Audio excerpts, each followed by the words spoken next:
Hello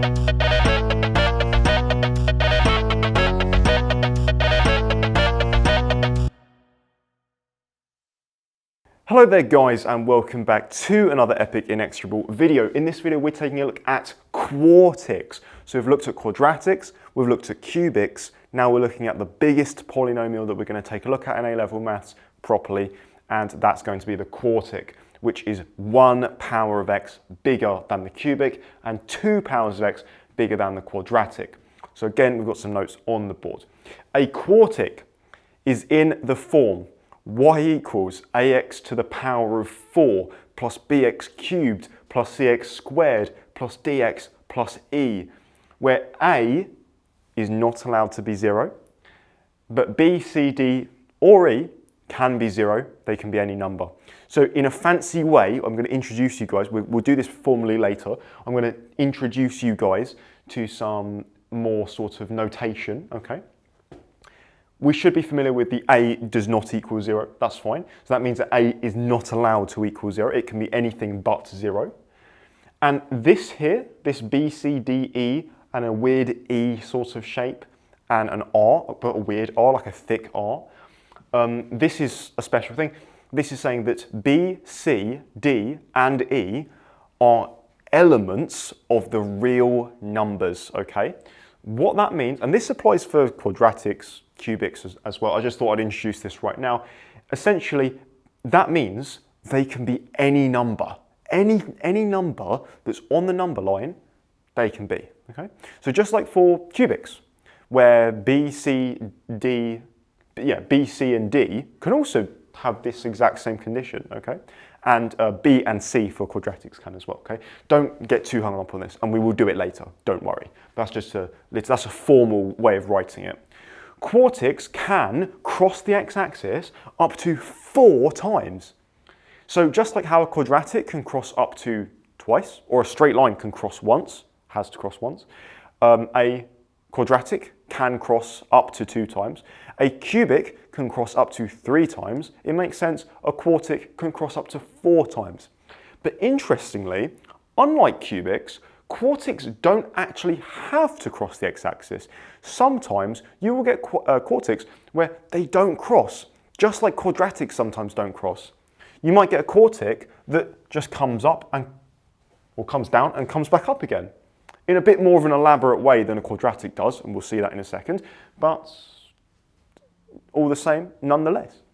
So guys, we already know how to do single roots, double roots, triple roots, and you get quadruple roots too. We don't need to go over it. If you're confused, go to the previous video, Cubics Part 2. We're talking about that in a lot more detail over there. I think we should just get straight into a question, okay? So, we want to sketch y equals x plus 1 times x plus 2 times x plus 3 times x plus 4. Okay, that's a bit of a crazy thing. But it's not a problem because we want 2 things. Well, we want a few things, but the 2 sort of sets of things are the Y-intercepts and the X-intercepts. We find the Y-intercept by multiplying all of the constants together. So why not just do that now? It's easy to just do that now. 1 times 2 times 3 times 4, okay? That number is 24 if you put that into a calculator. 1 times 2, that's 2. 2 times 3, that's 6. And 6 times 4, that's 24. So we're going to say that 24 is about here, okay? This is 24 on the y-axis. So this is our y-intercept. If you don't believe me, you can do the painstaking task of expanding all of this out. You will get the constant, which is now e, equal to 24. Now, the x-intercept, a little bit harder, but not too difficult. We want when y is 0. Oh, just rubbed off some of the line. When y is 0, we're on the x-axis, which is what we want. So we're going to write the same thing, but with y as 0. So 0 equals x plus 1 times x plus 2 times x plus 3 times x plus 4. Brilliant. And now, guys, we're just going to look and see how do we make any of these brackets 0. What are the potential numbers that can make one or more, it's just going to be 1 for this one, of these brackets equal to 0? Well, there are going to be 4 answers. X can equal -1. If you put a -1 in here, this is 0, everything goes into a 0. X can be -2. Put a -2 in this one, everything goes to 0. X equals negative 3, put a negative 3 in here, same thing. X equals negative 4, put a negative 4 in here, everything goes to 0, regardless of what any other brackets become. If you have 1, 0, everything goes to a 0. So these are the X-intercepts, okay? Quite nice, nice numbers here. So negative 1, we're going to say negative 1's about here, negative 2's about here, negative 3, negative 4, okay? And we need to go through here. So, like cubics, what cubics do is they either come up, do some funny thing, and continue going up, or they come down, do some funny thing, depends on if there's repeated roots, and then come down again. A cubic always has to start and finish sort of headed in the same direction, either up or down. Quartics, like quadratics, will actually always come back on themselves, okay? So a quartic will always come back on itself, okay? So a quadratic comes down then up, or up then down. A quartic does the same thing. Again, could be in a bit of a more elaborate way. But looking at the fact that we've got an intercept here, we need to find a way for some line to come through all of these. None of them are double roots, so it's going to go cleanly through. And clearly, to get from this point to this point, we go up, which means from here, we're coming down, because we're going to come down and we're going to end up coming back up. So, just by looking at it, you know that it's going to look something like this. And now I've actually missed the intersection, so we'll now, oh blimey, we'll now say, guys, that this is the point 24. So I've just moved 24, I've just changed the definition of the number 24. I've just moved it down so it can fit on the line, because I missed it. But this is it, okay? So this is minus 1, 0. This is minus 2, 0. Minus 3, 0. Minus 4, 0. Okay, I've written those quite small, but that's it. And again, I'm not going to label it, but this is y equals, I'll just call it y equals f of x for to keep it brief, but this is y equals all of that nonsense. That's why we use f of x, guys, because that's the absolute mess. Don't want to be writing all that out at all. So this is the graph y equals x plus 1, x plus 2, x plus 3, x plus 4. Okay guys, so we've got another example on the board. We're now going to try and sketch the graph y equals x plus 3 squared times x squared minus 5x plus 6. This is going to require a little bit of work, because not only do we have at least one double root, the x plus 3 squared, we also do not know what we're doing with, this is a quadratic. Why is a quadratic being multiplied? Oh no, don't get stressed out, it's fine, it's fine. We're gonna do this together. This is teamwork, guys. We should remember, hopefully, how to factorize x squared minus 5x plus 6. Just because it's being multiplied by x plus 3 all squared doesn't change anything. We can still factorize. So guys, let's just focus on this for 1 second, okay? I'm gonna rewrite this. X squared minus 5x plus 6, okay? Now, we have plenty of videos on factorization, but, guys, two numbers that multiply to make 6, add to make negative 5.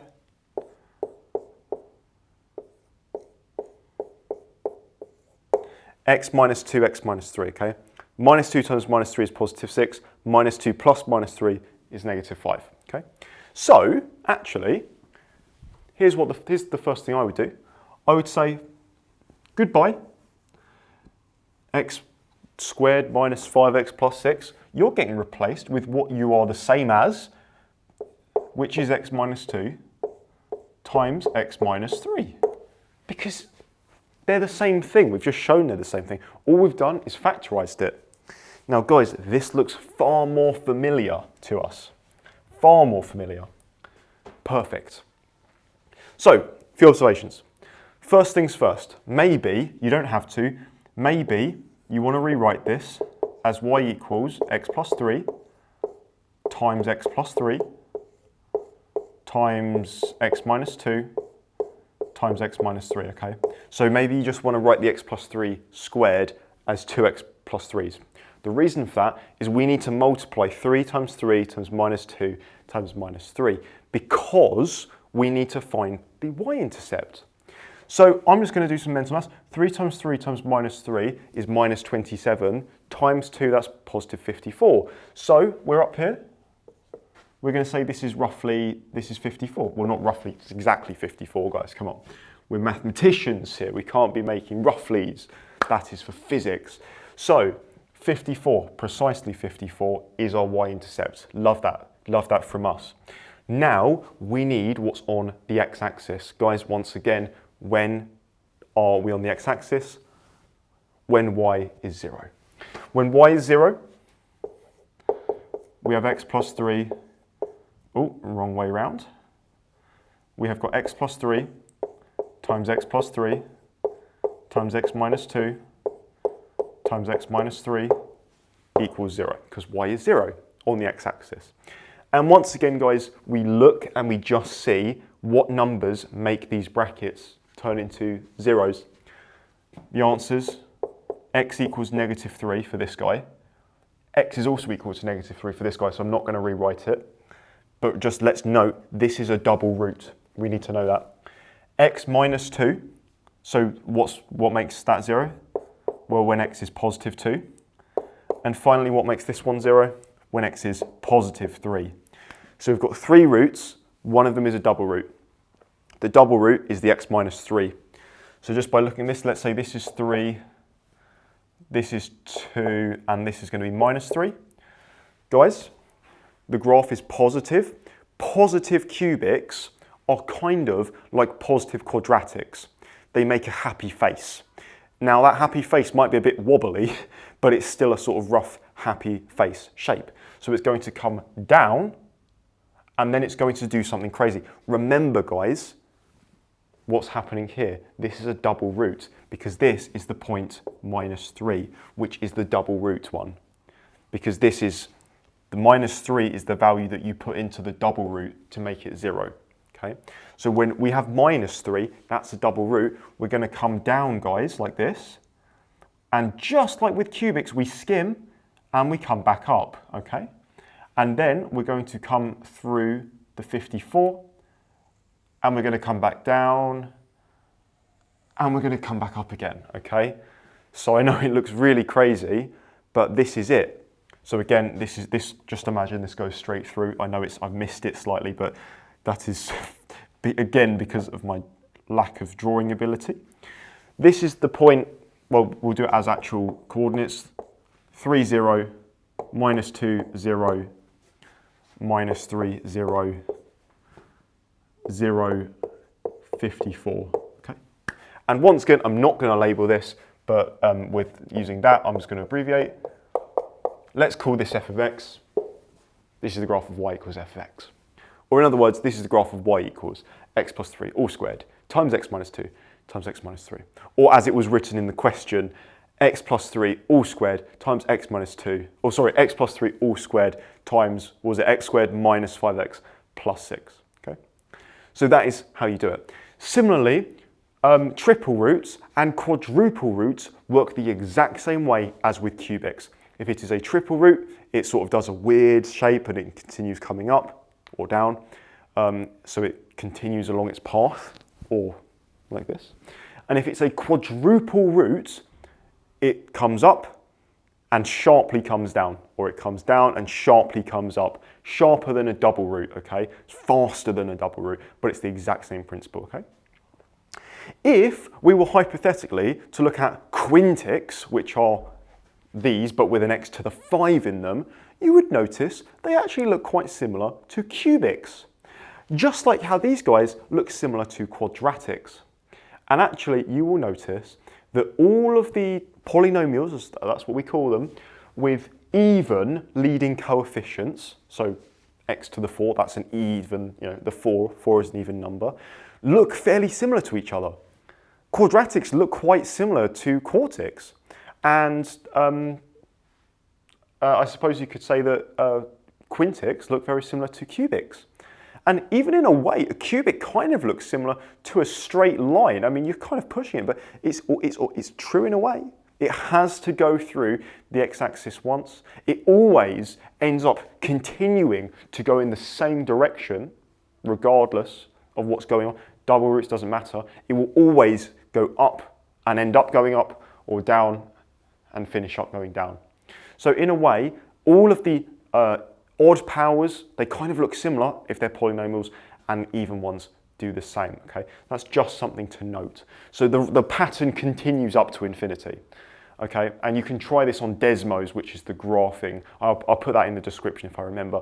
The graphing app, you can play around with different graphs and see what they look like, okay? But it's the same thing. Triple and quadruple roots, you should be able to handle, no problem at all. Thank you guys so much for watching. I highly appreciate it, and I'll see you guys in the next video.